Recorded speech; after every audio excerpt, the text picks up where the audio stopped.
Olá, estamos iniciando mais uma edição do TV Brasilagro, programa produzido pela STZ TV UHF, canal 59, Sertãozinho, estado de São Paulo. Você pode assistir a íntegra de todos os nossos programas visitando o nosso site brasilagro.com.br. No mesmo site você se inscreve para receber todos os dias e gratuitamente ao Clipe em Brasilagro, com as notícias nacionais e internacionais das cadeias produtivas do agronegócio. Se você tiver alguma sugestão, converse conosco através do e-mail tv@brasilagro.com.br. No programa de hoje nós temos a satisfação, a alegria e a honra de termos de volta José Darciso Rui, diretor executivo do GERAI. O GERAI é o Grupo de Estudos de Recursos Humanos na Agroindústria. O Rui, como se chama, como é mais conhecido no meio empresarial, é um dos profissionais mais destacados e que mais conhece o setor de RH. Rui, obrigado por aceitar esse convite. Prazer em tê-lo de volta. Pena que a gente vai ter pouco tempo para poder conversar, porque só dos causos que você pode nos relatar aqui da sua vivência, na sua vivência em usinas e também no comando do GERAI, eu tenho certeza que se a gente fizer 4, 5 programas é pouco ainda. Vamos ficar devendo um pouco. Meus cumprimentos a todos os ouvintes, a você, Ronaldo, pelo convite generoso aí da minha participação. Eu fico muito feliz de estar aqui. Realmente ficamos um tempo meio afastados, né, com muitas atividades. O tempo hoje é muito curto, né? Nós deveríamos ter 30 horas no dia, mas infelizmente não dá, só 24. 30 só no Banco Itaú mesmo, né? Até porque a legislação não permite, Não né?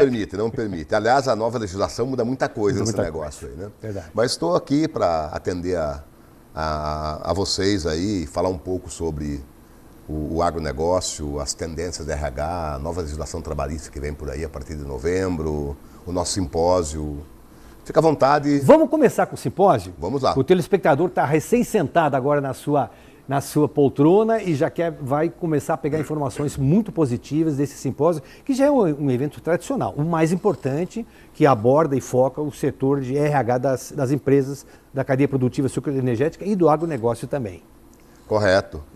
Quando vai ser? Dia 27 de outubro, começa já o credenciamento às 8 horas, primeira palestra já às 9. Aonde vai ser, Rui? Ali no espaço empresarial Zanini ali, no centro empresarial Zanini, ali vizinho no prédio ali da FenaSucro, né? Certo. Lá o SEISE, o GERAI faz esse simpósio trabalhista em parceria com o SEISE, né? Perfeito. Nós chamamos é o 9º simpósio trabalhista sindical do SEISE BR GERAI. Perfeito. Né? Perfeito. Parece pouco tempo, mas não, já são 9. São 9 anos no mínimo, são 2 por ano e são 5 anos praticamente. 5 anos praticamente, né? E dia 27 de outubro começa às 9 horas, vai até às 13 horas aproximadamente, com algumas 4 palestras, com debate e outras questões que a gente vai apurando no decorrer do evento. O tema principal desse nosso simpósio? Nós temos um tema central que nós abordamos, que é a flexibilização das leis trabalhistas, tá? e o seu reflexo no dia a dia da empresa. Né? O que isso vem a ser? Nós vamos falar sobre previdência social, nós vamos falar sobre a nova CLT que será abordada a partir do dia 11 e 12 de novembro, nós vamos falar sobre o E-Social, que entra em vigor aí em janeiro de 2018 para a grande maioria das empresas. Tem um cronograma de trabalho, mas a grande maioria das empresas em janeiro já está com o E-Social na mão. E vamos falar também sobre a questão da negociação coletiva do setor de metalúrgica, que envolve bem Sertãozinho, que é a questão da negociação da BIMAC. Tá. Né? Porque Sertãozinho, diferente de Piracicaba, não tem um sindicato voltado ao setor metalomecânico. Depende, está vinculado ao Sindimac, que é o sindicato estadual que abrange a indústria de máquinas. Isso, correto. Piracicaba já tem mais evoluído nessa parte, já tem o seu sindicato local ali, regional, que cuida das negociações de toda aquela região de Piracicaba, Iracemápolis, Capivari, Rafar e outras cidades vizinhas ali, né? Santa Bárbara, Americana. E aqui Sertãozinho, por mais que se tentou já fazer com que esse sindicato saísse do papel e evoluísse, não se conseguiu. Então ainda fica muito preso na BIMAC. Verdade. Né? Apesar que existe uma abertura muito grande na BIMAC, né, através da presidência da diretoria da BIMAC, para que as empresas do Sertãozinho façam os acordos locais. Perfeito. Né? E isso é feito através do SEISE. Isso, o SEISE que é que coordena Correto. praticamente essas negociações. Né? Essa nova legislação trabalhista, Rui, na ótica, na visão das indústrias, das usinas, das empresas, o que muda? Facilita em alguma coisa? Olha, é muito novo ainda para a gente ter uma posição do que vai acontecer com isso, Ronaldo. Tá? Existem muitas tendências em cima dessa nova CLT que vem por aí, né? Tem muitas mudanças, né? Por exemplo, a mais importante delas é que o negociado vai prevalecer sobre o legislado. Correto. Né? Ou seja, se eu fizer uma negociação coletiva via BIMAC ou via Sindicato das Usinas de Açúcar do Estado de São Paulo com a única. Com a única e com o sindicato dos... Açúcar e álcool. O Sindicato do Açúcar e Álcool e mais com a Federação dos Trabalhadores da Indústria e Alimentação, né? Que aliás temos um novo presidente agora, que é o nosso amigo Antônio Vitor, né? Substituiu o grande Melquides Araújo. Sucesso, Vitor. E o que vai acontecer? Se eu fizer um acordo local, ele vai prevalecer não só sobre essa convenção, mas sobre a legislação. Né? Lógico, não são todos os pontos que você pode negociar. Tem muitos pontos que são inegociáveis. Exemplo, os pontos que tratados na Constituição Federal não poderão ser modificados, né, de uma forma negociação local. Uma delas, hora extra, por exemplo. A Constituição Federal e a própria CLT, ela tem como parâmetro um percentual mínimo de 50% de horas extras. Né? Eu não vou poder negociar hora extra com 30%, com 40%, o mínimo é 50%. Mas tem muitas coisas que eu vou poder negociar que vai facilitar. Facilita. Tá? Vai facilitar. O que, por exemplo? Eu vou poder, por exemplo, parcelar rescisões. Eu vou, por exemplo, poder negociar o valor da multa do fundo de garantia numa rescisão. Vou poder negociar a quantidade de dias do aviso prévio numa rescisão. Né? Exemplo, hoje tem uma lei de aviso prévio que ela diz que, mais ou menos assim, né? Para cada ano de trabalho, para cada ano de serviço prestado, o trabalhador tem direito a 3 dias a mais de aviso prévio. Então você começa com 30 dias. 1 ano, 33. 2 anos, 36. 10 anos, 60. Limitado ao máximo 90. Então, se eu tenho 20 anos de empresa, tenho 90 dias de aviso prévio. Né? Isso, para as empresas, é pesado. Você vai poder negociar parte disso, no mínimo metade você pode negociar. E essa negociação é empresa e trabalhador ou sindicato? Empresa. Tem certas negociações que dependem do sindicato, tem certas negociações que é empresa e trabalhador. Tá. Essa, por exemplo, do fundo de garantia do aviso prévio é empresa e trabalhador. Tá. Tá? Não tem mais a... Aliás, uma outra coisa que muda bastante é que não vai mais existir a rescisão, a homologação da rescisão do contrato de trabalho. Tá? O sindicato não participa mais. Ah, não? Pode ter 10, 15, 20 anos em empresa, o trabalhador faz a homologação junto, ele é empresa. Tá? Não tem mais aquela homologação obrigatória por parte do sindicato. Né? Uma outra coisa que muda substancial é a contribuição sindical. Né? Deixa de existir. Que ela passa a ser compulsória, não obrigatória. Tá? Mas então, são pontos polêmicos, né, Ronaldo? Como é que os sindicatos vão reagir quanto a algumas mudanças, né? O sindicato é perfeito, ele quer realmente uma abertura para negociação, isso sem sombra de dúvida. Tá? Eu quero ter mais poder de negociação, mudar a legislação, mas eu quero ter um poder de negociação, desde que mudando a legislação, eu venha só beneficiar o trabalhador, para prejudicar eu não quero. Tá? E a lei ela dá uma alternativa de tanto para mais como tanto para menos. Né? Eu posso tirar, eu posso acrescentar certas coisas, nem todos. Né? E os sindicatos não são muito favoráveis a isso. Né? Nós temos o Ministério Público do Trabalho, que também está contra muita coisa. Tanto é que o Ministério Público do Trabalho já entrou com uma DIN, que é a ação de inconstitucionalidade no Supremo Tribunal Federal, tentando barrar algumas coisas, né? Da legislação, da nova CLT, especialmente quando se fala processo do trabalho, esse tipo de coisa, né? Que é muito complexo. Nós temos aí, parece-me, que é um consenso geral, né? Um consenso geral, o TST diz que é contra essa mudança. Né? E numa audiência pública do TST na subcomissão do trabalho. TST é o Tribunal Superior do Trabalho. Tribunal Superior do Trabalho. Órgão máximo. Órgão máximo da legislação trabalhista. Né? Nós temos a Justiça de Primeira Instância, que são as juntas de conciliação, nós temos o TRT, né, que é o nosso caso aqui, é Campinas, na 15ª região, e o TST, que fica em Brasília, que são os ministros do TST. Esse grupo de ministros do TST foram bem claros que eles entendem que essa é uma legislação retrógrada, que ela fere muitos pontos constitucionais, ela fere, inclusive, acordos internacionais ao qual o Brasil é signatário, na OIT, Organização Internacional do Trabalho. Então, eles dizem que se a lei está aí, mas se houver algum tipo de processo trabalhista em virtude da nova lei e de alguns preceitos que vai surgir, o que eles pretendem? Eles pretendem julgar o processo à luz da Constituição Federal e dos acordos internacionais. O que significa que significa que muitos casos podem cair por terra. Casos polêmicos, né? Casos polêmicos.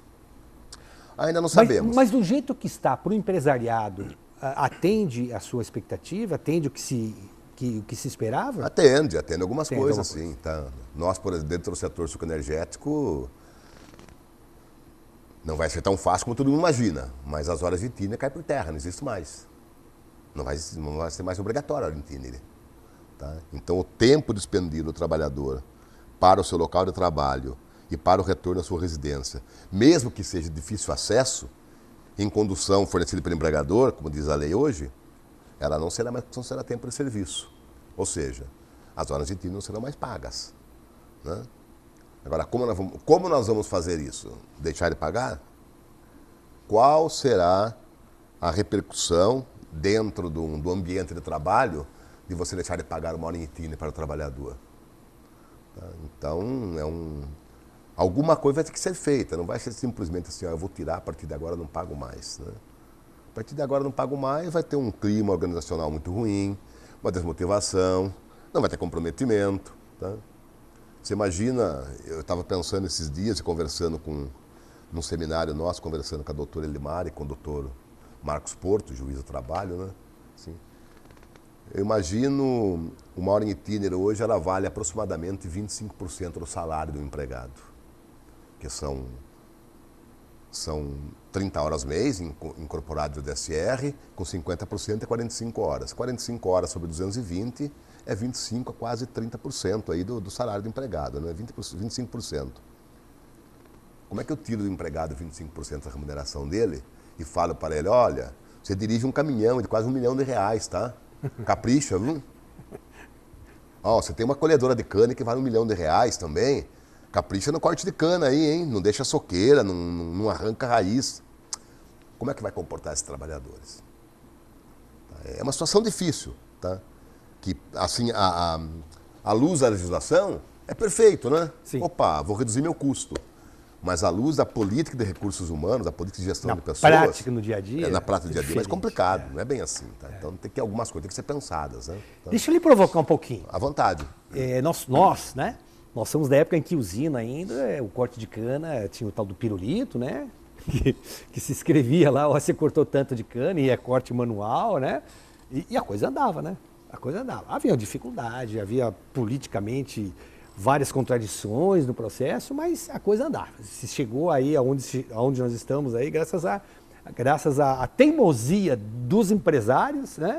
E a teimosia dos trabalhadores também em fazer o que tinham que fazer. Bom, certo. Nós temos hoje, você acaba de falar, vai dirigir um caminhão que vale R$1 milhão, mas nós já temos caminhões sendo testados aí, a Volvo do Paraná, no Paraná está testando já caminhão que não tem mais motorista, né?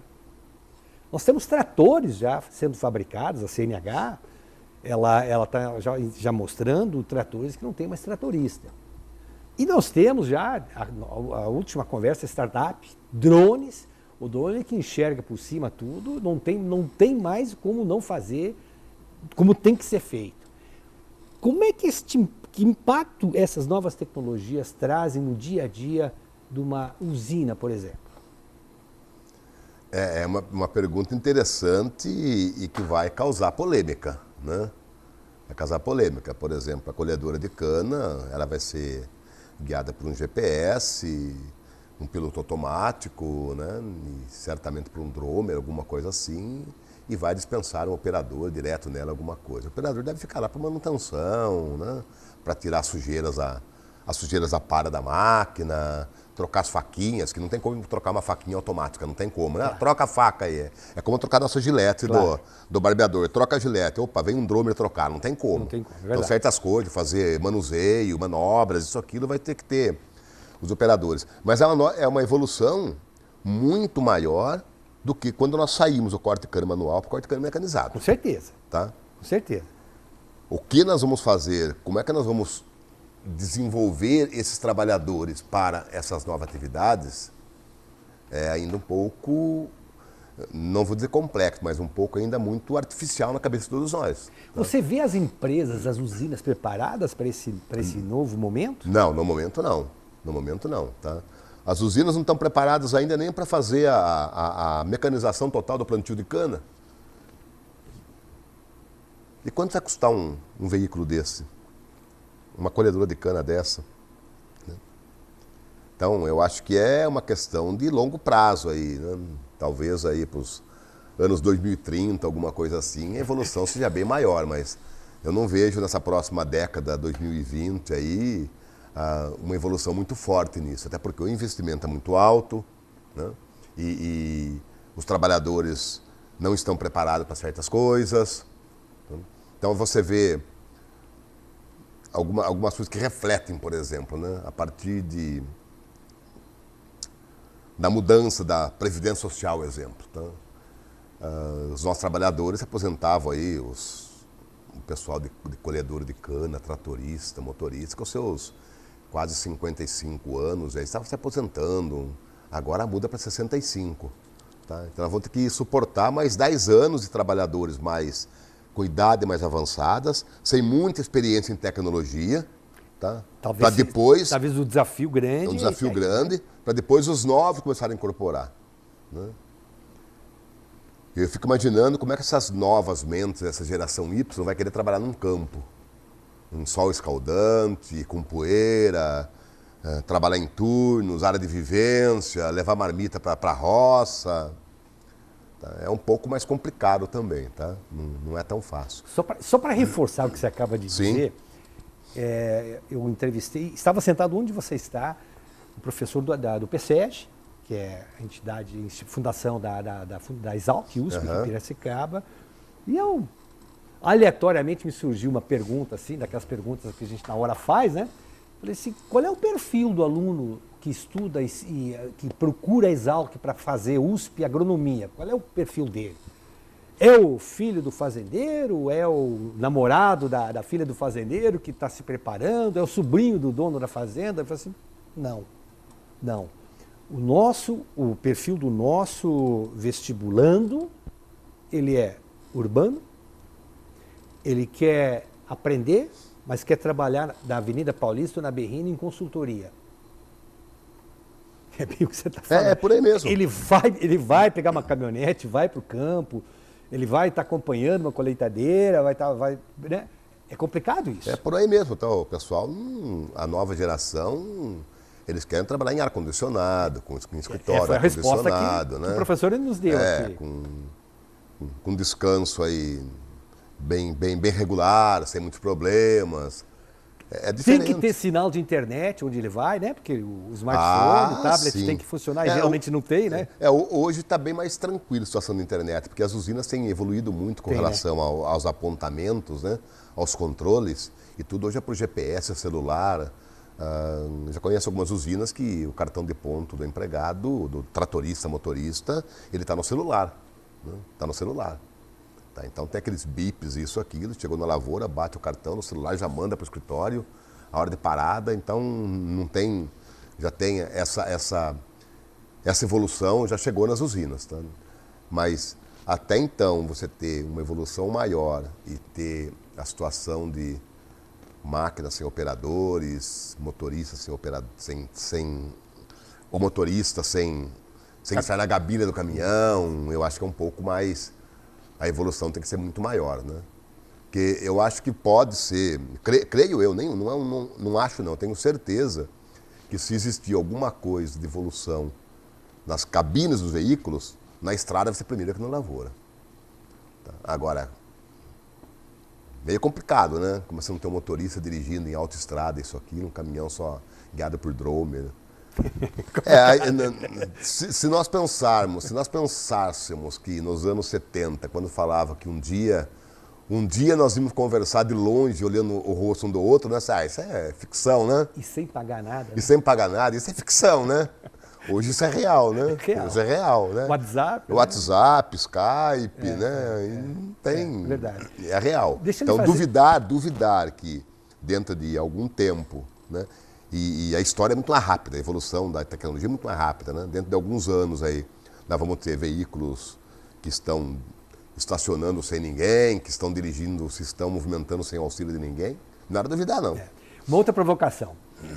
O professor e ex-ministro da Agricultura, Roberto Rodrigues, ele concedeu uma entrevista à Folha de São Paulo, que está no nosso clipping do Brasil Agro, www.brasilagro.com.br. É só puxar essa última terça-feira, lá a entrevista dele, que ele aborda um assunto importante. Ele fala assim, a sucessão nas empresas do agronegócio, ela precisa ser vista imediatamente com um olhar diferenciado, porque nós estamos chegando no momento em que o pai, que quando muito batia numa máquina não elétrica ainda, né? Quando muito, e que agora tem o filho usando essas tecnologias, tablet, notebook, smartphone, né? E com outra visão, uma visão completamente diferente, e principalmente, eu estou falando agora em termos de produtividade, em termos de inovação. E como é que você vê esse choque de geração chegando?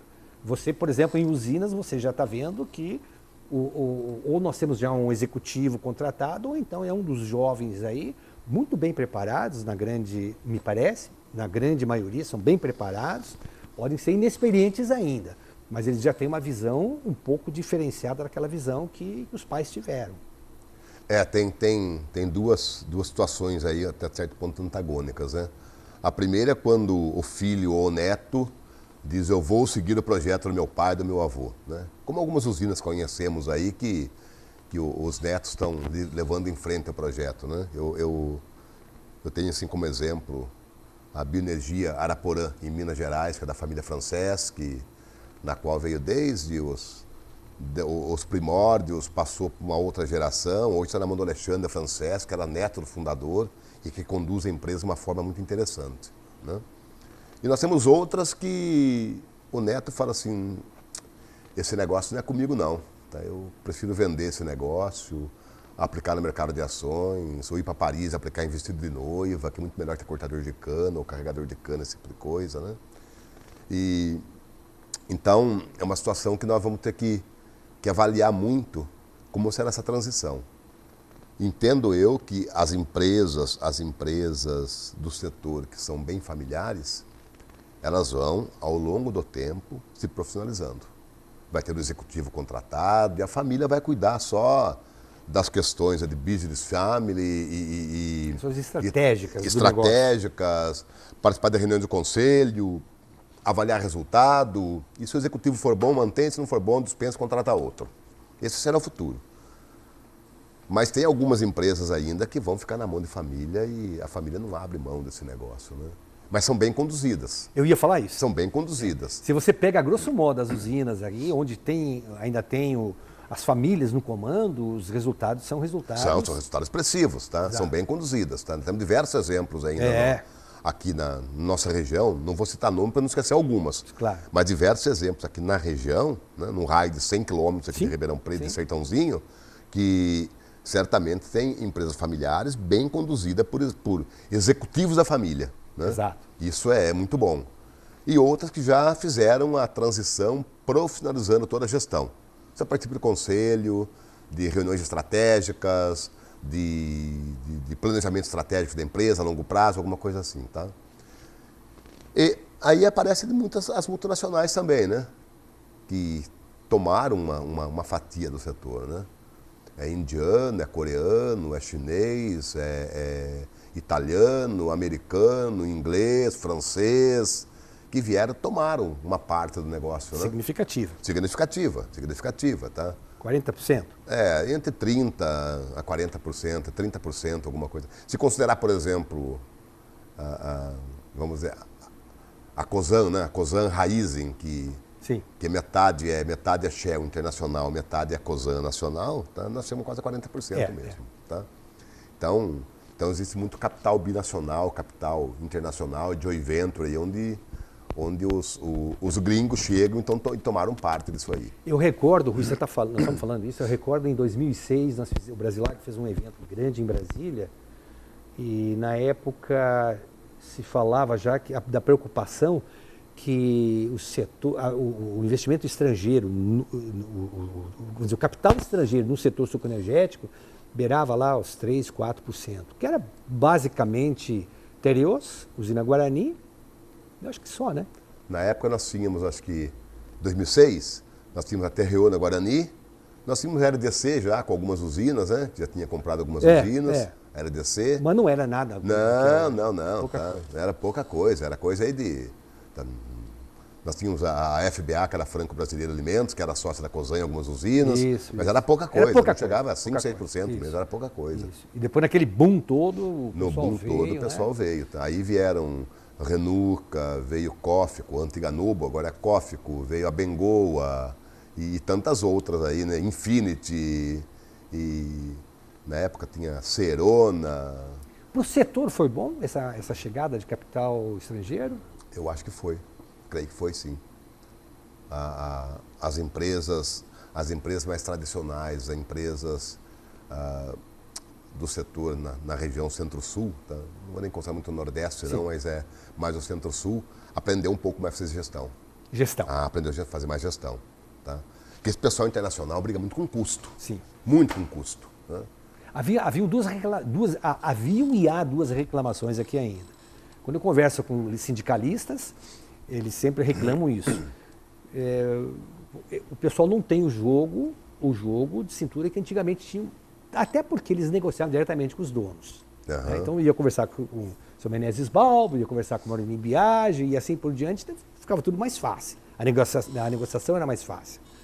E por outro lado, há uma outra reclamação, por exemplo, de fornecedores de cana, que o pessoal que veio está preocupado com o custo, mas de cana não entende muita coisa. E a cultura da cana, a gente sabe que historicamente é uma cultura de cana, para quem conhece, né? Não tem dúvida. Ela não é uma atividade comum, não é para aventureiro, não. Ao contrário. Tanto é que essas indústrias que vêm de fora, elas não querem cana. Eles querem a indústria. A cana para eles é fornecedor, arrendamento, não querem cana, não. Exatamente. Tá? É diferente a gestão deles, né? Você vê uma empresa, ela adquire aquele site, aquela usina, né? Mas não adquire a lavoura. A lavoura fica na mão dos antigos donos, os contratos de parceria, de arrendamento, ela faz outros contratos, mas ela não se mete com o plantio de cana, não é colheita de cana, ela fica mais na área industrial mesmo. Esses estrangeiros, quando vieram, Rui, eles interferiram muito na gestão de RH das usinas? Ajudaram bastante a crescer. Ajudaram bastante a crescer. Tá? Você teve aí, nós tivemos uma época aí nesse boom aí dos anos 2000 em diante aí que nós evoluímos bastante RH. Na parte de clima, na parte de gestão. Que antigamente era DP, né? Departamento pessoal, né? Tá. Hoje é raro uma usina que só tem DP. Hoje é grande, sei lá, 90% das usinas tem um RH estruturado, né? Que cuida da gestão gestão de benefícios, gestão da remuneração, gestão da parte de controle, frequência, gestão de saúde, né? Gestão de segurança, pesquisa do clima, engajamento, tá? Por menor que seja, ela sempre tem essas coisas, né? Tanto usina com 1 milhão como usina com 4 milhões, ela cuida dessas coisas.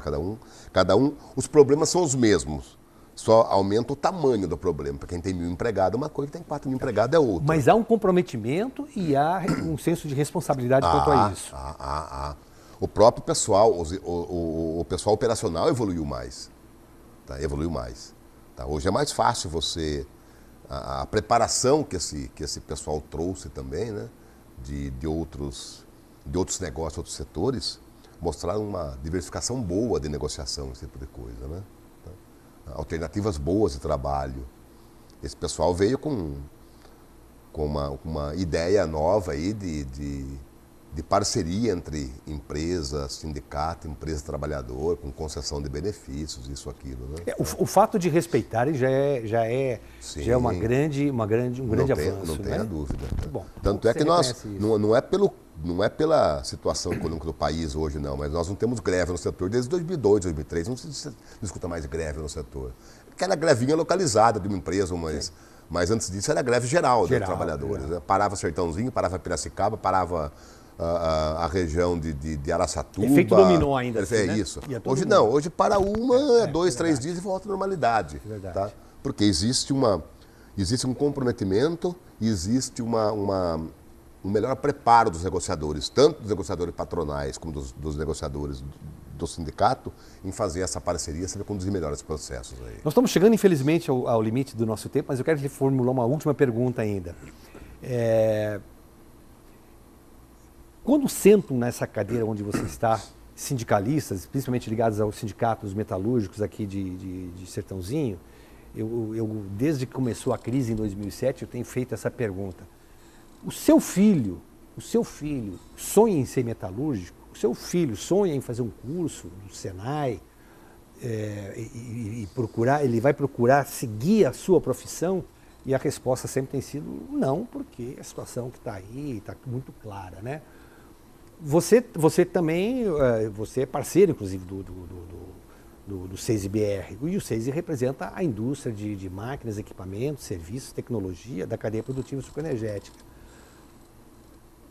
Que recado você daria para o nosso jovem que está assistindo o programa aqui e que tem a sua origem ou tem simpatia pelo setor sucroenergético, tanto da parte da indústria de base quanto da parte de usinas? Como é que você acha que recado você daria para ele? O que ele tem que se preparar e quais são as áreas mais atrativas onde ele pode se realizar melhor, onde a remuneração é melhor, as condições de trabalho são melhores? Bom, aí para quem vai partir para um curso técnico, né? Que faça um curso técnico em mecânica, um curso técnico em açúcar e álcool, um curso técnico em segurança. Esses cursos ainda tem boa margem de trabalho. Tem mercado. Tem mercado ainda, não só no setor sucroenergético, mas em diversos setores. Né? Sim. Curso mecânico, curso de técnico eletricista e aproveitar os conhecimentos no Senai, esse tipo de coisa. É importante. Para quem está pensando em curso superior, e hoje a grande maioria dos nossos jovens pensa num curso superior, né? Aí, quando se fala em dentro de um setor, é a parte de engenharia. O grande volume é engenharia. Engenharia mecânica, engenharia industrial, de produção, engenheiro eletricista, engenheiro agrônomo, que sempre tem espaço, tá? Sempre tem espaço. Talvez fosse assim, não tem para todo mundo. Para todo mundo não tem lugar nenhum, né? Mas cada no mundo não tem, verdade. Tem que saber cavar seu espaço, né? É uma sequência de fatores que você vai cavando o seu espaço, entrando numa empresa como trainee, ou não quer atuar na linha operacional, vai fazer consultoria, escritório consultoria. Tem espaço sim, tá? Agora, na área administrativa, o mais forte são esses tradicionais mesmo, como contabilidade, administração, economia e direito. Ponto. São os 4 pontos mais que se... E são setores também que você precisa estar permanentemente acompanhando a atualização. Tá? Novas tecnologias. Especialmente, né? O direito e controladoria, contabilidade. Né? Isso daí todo dia tem legislação nova saindo, tem que acompanhar esse tipo de coisa. Tá? É muito importante isso aí. Mas o conselho se gostar de açúcar e álcool, se correr açúcar no fígado e álcool na veia, vá para o setor. Se não tiver isso correndo, procure outro setor. Tá? Procure bancos, procure mercado, comércio, shopping center. Mas, caso contrário, vá no setor que tem boas perspectivas, bom campo de emprego, sim, com certeza. Rui, prazer imenso tê-lo de volta. Volte outras vezes, o programa sempre está à sua disposição. Uma conversa com você sempre é uma conversa agradável. A gente até brincou no começo, né? Você viu a pauta do que a gente vai conversar, você falou que sim, rindo, né? Nós aqui não há nem necessidade de se fazer pauta nenhuma, né? Não, com certeza. Os assuntos fluem aí até pela sua experiência, pelo seu conhecimento do setor. Isso. Eu até volto a convidar aí todo esse pessoal a participar do nosso 9º Simpósio Trabalhista Sindical, que vai ser feito ali no Centro Empresarial Zonino, dia 27 de outubro, das 8h30 às 13 horas, Não tem custo nenhum. Como é que faz para se inscrever? Nós estamos soltando os convites semana que vem já. Aí nos convites já tem todo o esquema para inscrição. É coisa comum, não é nada entrar no site, nada disso. É só passar o e-mail para o SEIS, o e-mail para o Gerai, já está inscrito. Tá ótimo. Não tem custo, não tem nada.